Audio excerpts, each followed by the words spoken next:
ఓలే దేవసేన ఏట్రా ఇన్ని రోజులు ఈ పాత చీరతో ఉంటావు పద పండగ బట్టలు కొంటాను. నీ డబ్బులే ఇప్పుడే చెప్తాను. నా దగ్గర డబ్బులు ఎట్లేవు. పెన్షన్ డబ్బులన్నీ ఏడ్ చేసావే.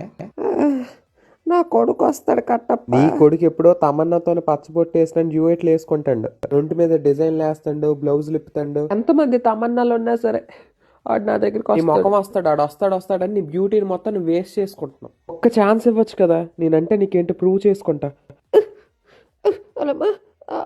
తిన్నగా నడ్డం కూడా నడలేకపోతున్నావు, నీకెందుకు ఇవన్నీ? ఏట్రు దాని ముఖము, అందుకే తిని బాహుబలి వదిలేండు. ఒంగోలేక పొల్లలు ఏరుకుంటా అవన్నీ జల్లేస్తారా? అగరబత్తులు అమ్ముకున్నాడా?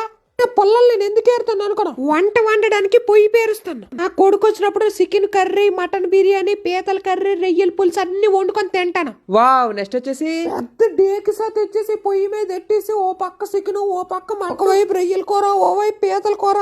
ఆ కూర ఉడుకుతుంటే ఆ వాసన వాయుస్మతి మొత్తం వండాలి, కొత్త ఆడిపోలే. ఆ రోజు నీకు ఇస్తాను భోజీకొచ్చి. ఓకే వెళ్ళి ఎవరైనా చూస్తే బాగోదు, అసలు నా వయసులో ఉన్నాను.